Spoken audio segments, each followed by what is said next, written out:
imbere yuko hogira ikintu cyose cyose nshobora kuvuga nashaka tumanze twumvirize kano kantu nimwumvirize uno mwigeme ukuntu byamugendeye. Afapase nako ndasaba muhera umuntu yereka projet gace nshaka gukora amwandikira budget y'amafaranga nokoresha carambwira wow haizi iminsi arambwira ati ingo tuvugane adresse fata taxi ukuntu nsanga hano aho hantu cansanga ni muri hotel ntabwo nkihashika hano nahageze ikiniki ndinjira mugabo ndagira amakenga kuko navuga ati umuntu aguhamagaye muri hotel nkawe bari hano yagiye kunywa icayi canke yagiye gusohokera bisanzwe natwi hotel igaragara nk'atamengo n'abantu bayigenderamwo batagiye kuryama. Wamusanze muri chambre canke oya yarasohotse kuri reception kuko urumva yarambwiye ngo muri chambre ntabwo ati no banzuze banze tuvuganire ngaha yarambwira ingene azondihira inzu kuko ico genda nimbaye mu nzu je nipangiye nasanze ari ahantu aba kuko nasanze atari umuntu ntabi n'abaruguru mugabo muri iyo aho hantu hakaba hari imodoka ziwe zitatu ntabwo afite karagitisi nabonye ko mengo niko ko sawa ko gufasha nemeye kuko guha zashinagira amakenda amazi none ivyo bintu byose ugomba kuma ko mengo ntaya mahera mugamba ariyo je nabambwiye ngo none noza ndaza kangahe ndimo kurara ivyo byo kurara bije gute none nguribaza ngo jewe ko nofata ngo amafaranga ngo tutavukana ngo tutagira iki ngakoga muri bigugu kwera nashaka ibintu nkibi ukumva ko ivyo byo kunanira guca ari umukobwa w'umunyamuji.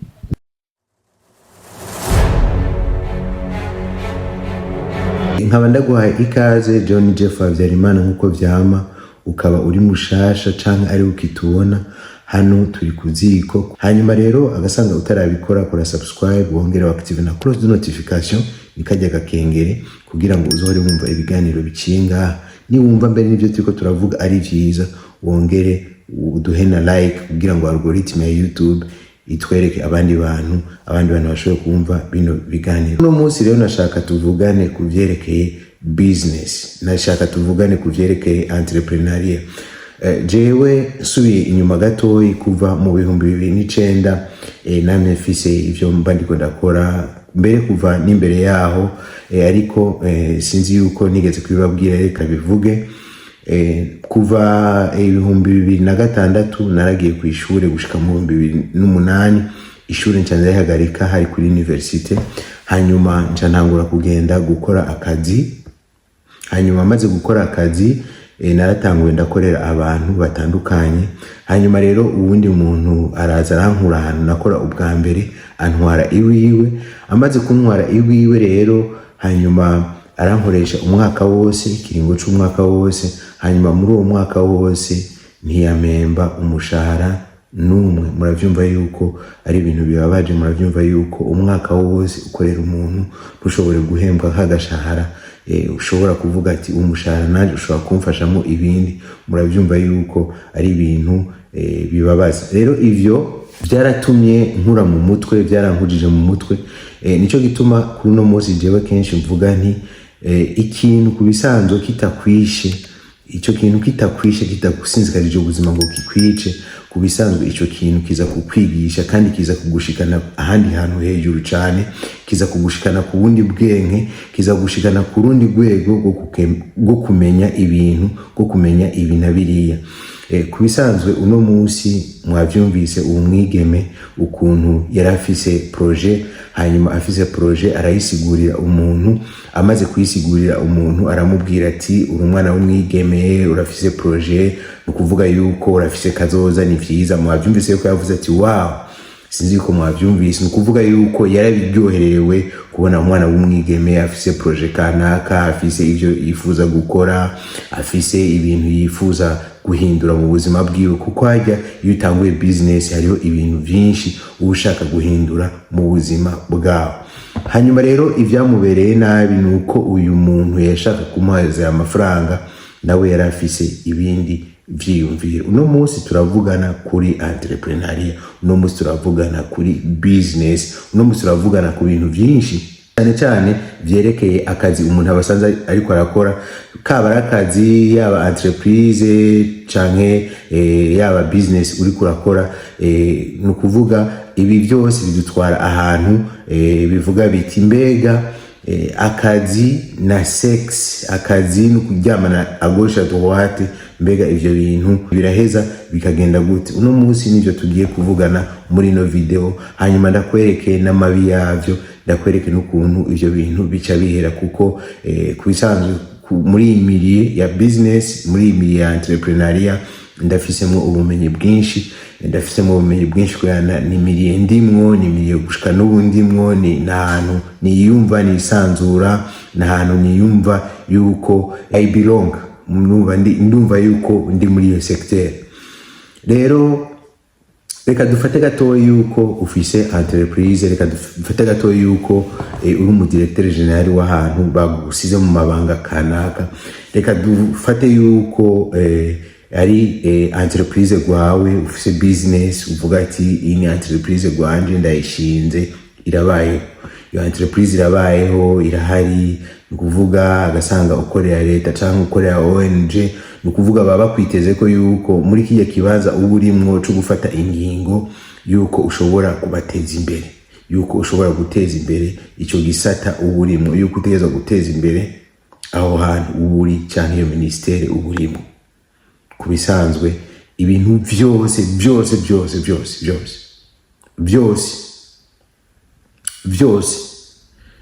byose naho twogenda mu ishengero cyangwa twagenda mu biki, ikintu cyose kubisanzwe umuntu akigusizemo aba yizeye yuko, cyangwa umuntu agitanguye aba yizeye yuko icyo kintu kizokura kikaba ikintu kinini cyane rwose. Nama ndabisigura kenshi yuko murabona yuko umwana yakivutse aba yavura, ariko murabona yuko umwana ashobora kuvamo abandi bantu benshi. Iyo umuntu yubatse urugo aba yifuza yuko yimultiplier, no kuvuga yuko aba yifuza yuko avamo abandi bantu benshi.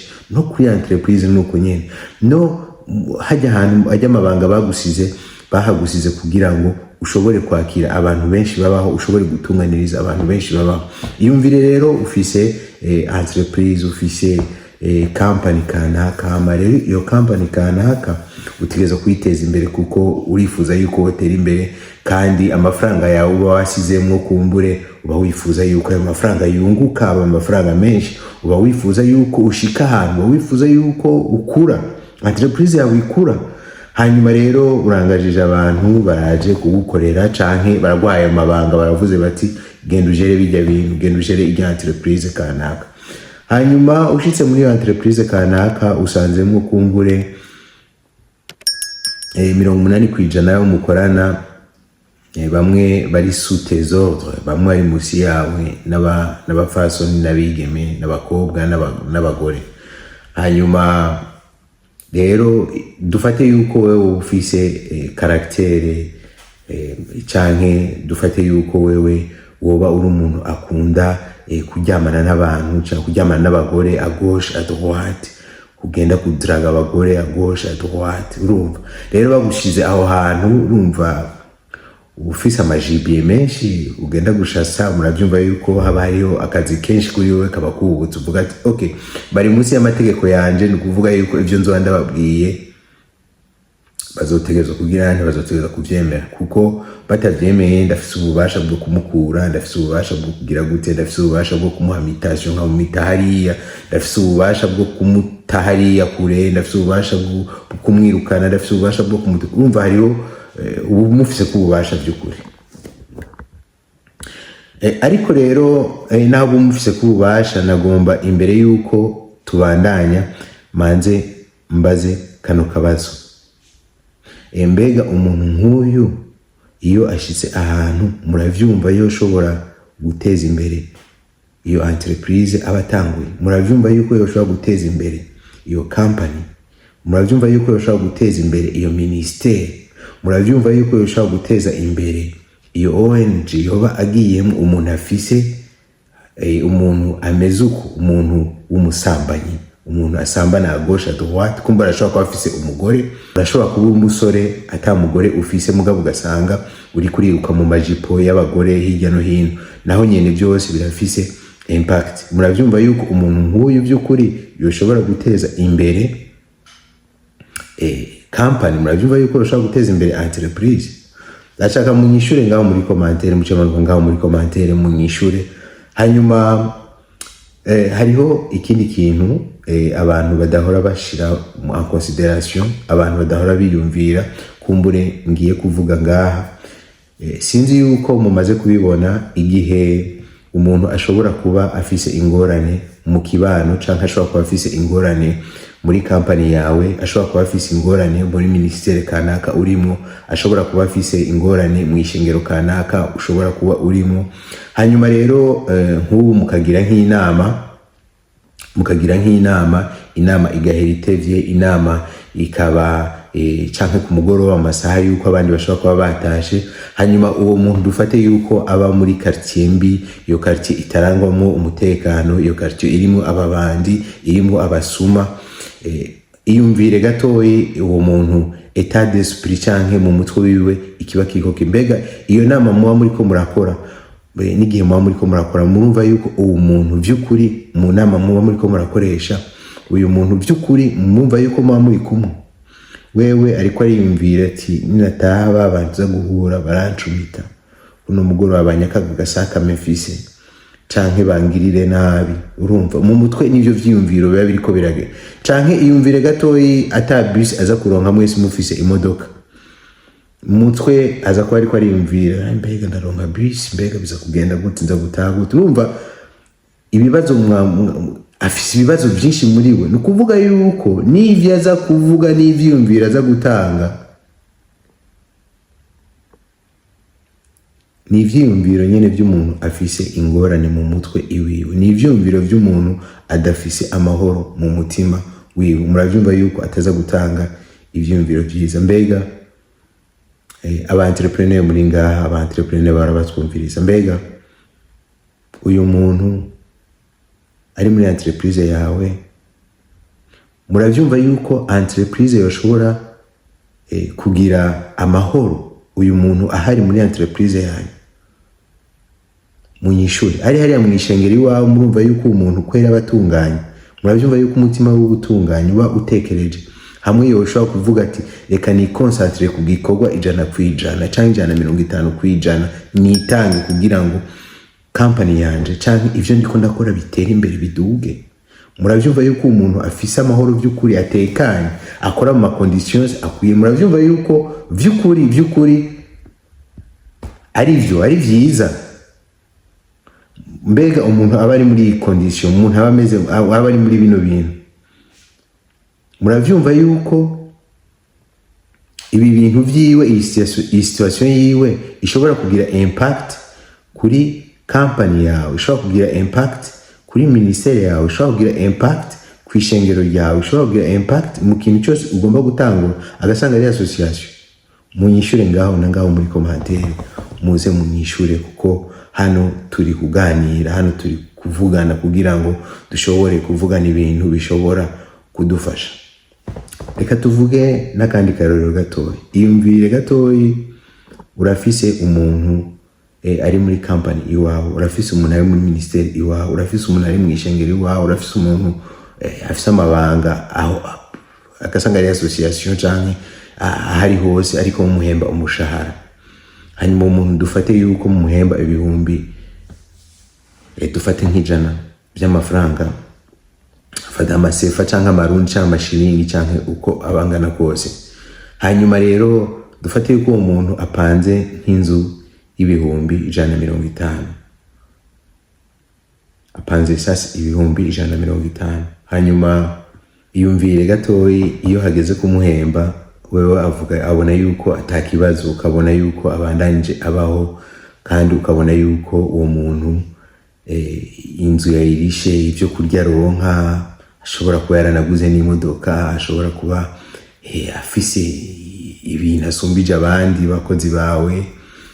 Hanyuma n'igihe ugiye kumubwira ati unyihanganire muri no minsi bimeze nabi, company iriko iragenda nabi, urumva dufate kuri umudeje, umukozi wewe ari ahantu, hanyuma ugiye kumubwira ati mbabarire amezi 6 araheze ntabahemba, ahubwo ati no patron, ya pas de souci, nta kibazo kihari patron, nta kibazo, twese turi hamwe nsome. Mbega uyu muntu yumva yuko ateye ubwoba?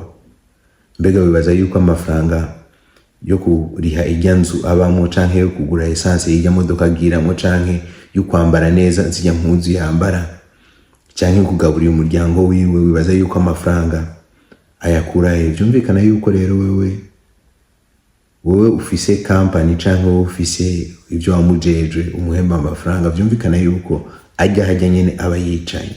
Ugasanga uri muri ministere kanaka ajya hajya nyene aba yicaye muri ya ministere, kandi birashika kenshi cyane muri Afrika iwacu.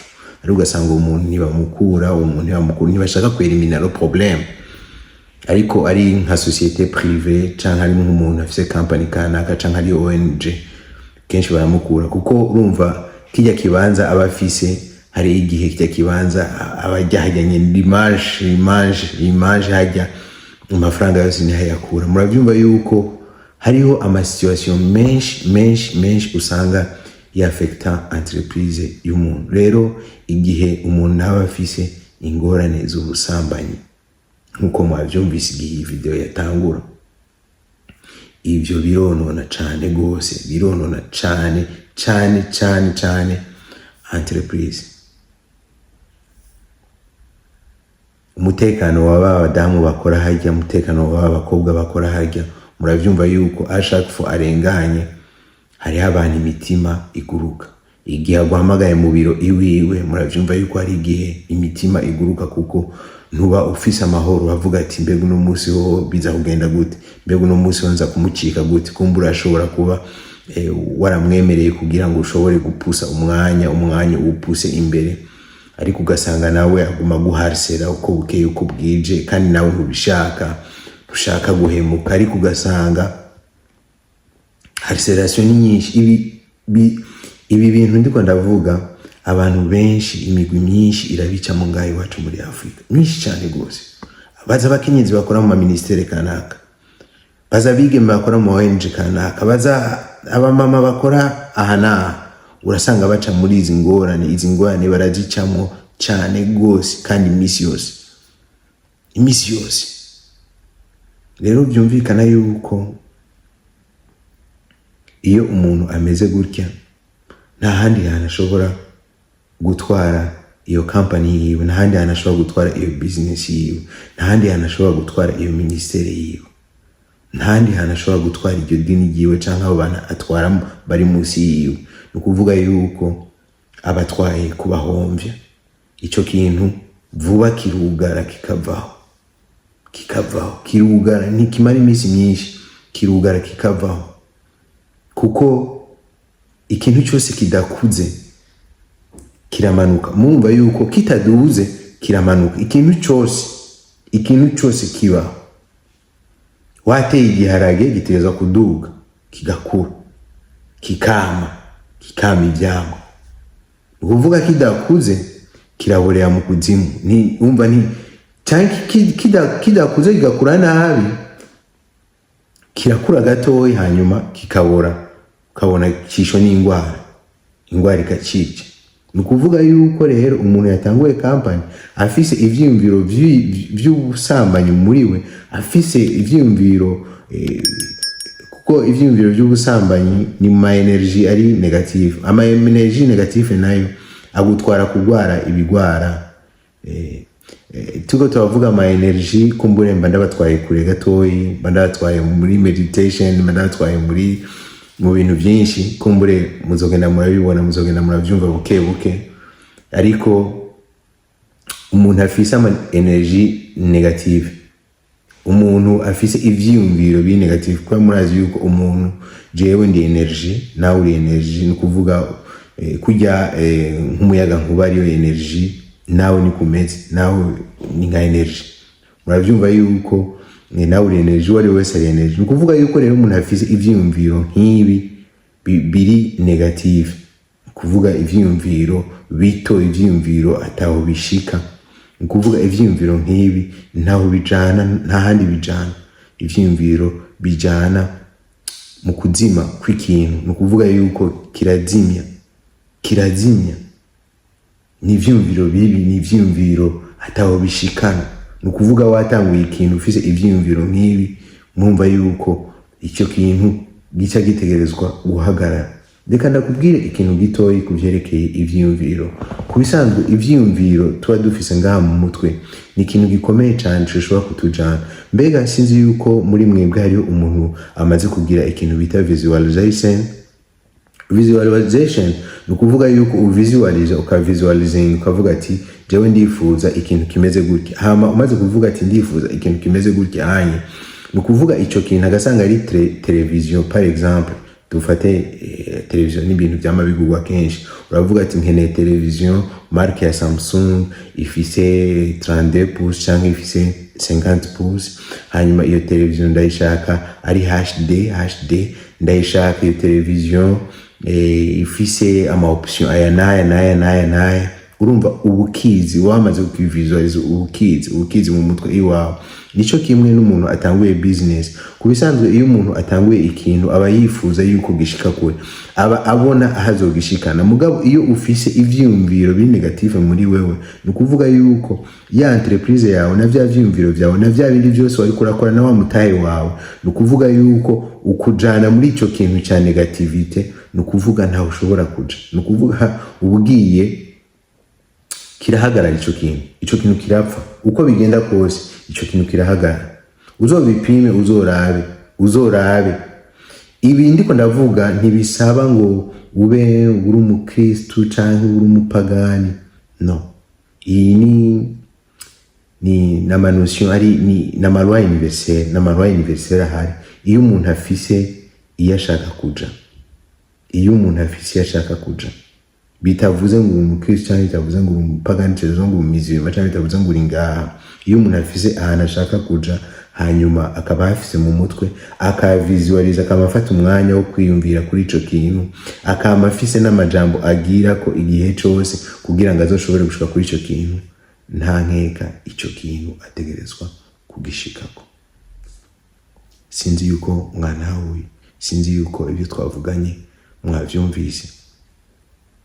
Ni waba ufise ivyiyumviro by'ubusambanyi muri wewe, gusambana à gauche à droite, hirya no hino canke mu madesordre atandukanye, ntaho uzoshika na business yawe. Iyo business yawe woshikana he? Ntibishoboka, kuko iyo business yawe si ugusambanya, itandukanye no gusambana. Ni ukuvuga yuko iyo business yawe agasanga ari kudandaza ikintu kanaka, ni kudandaza ikintu kanaka. Rero agasanga ubusambanyi bwawe nabo ari bwo budomina mu mutwe yawe, no kuvuga nibwo butegezo guseruka. Ni haseruka ya business yawe, haseruka bya bindi biri mu mutwe, bya byumviro byawe biri mu mutwe, nivyo biseruka mu byo uri kurakora byose, mu byo uri kuraja mu byose. Ndiza neza yuko mwavyumvise, ndiza neza yuko ivyo deje kuvugana mwumvitiyeho ibintu byinshi, mwumvise ibintu byoshobora kubafasha kugira ngo nawe utanguye business yawe, nawe ugatangura igikorwa cawe, umenye ukuntu ushobora kugistructura kugira ngo igikorwa cawe gitere kije imbere, igikorwa cawe gitere gikura, igikorwa cawe gitere kije imbere. Kuko twabibonye yuko ibintu byose bikura biduga hariya hejuru, nibikura bimanuka. Iyo kimanutse ni ukuvuga yuko haba hagiyemo za energy ziri negative. Nkaba ndagushimiye cyane. Reka tuzosubire mu kindi kiganiro aho tuzatwiko turavuga kandi ku bindi vyiyumviro byo gufasha. Ivyiyumviro niza neza yuko bishobora kugira akamaro mu byo uri kurakora, mu byo uri uracamo imisi yose. So God bless you. Let me see you in next video. Bye.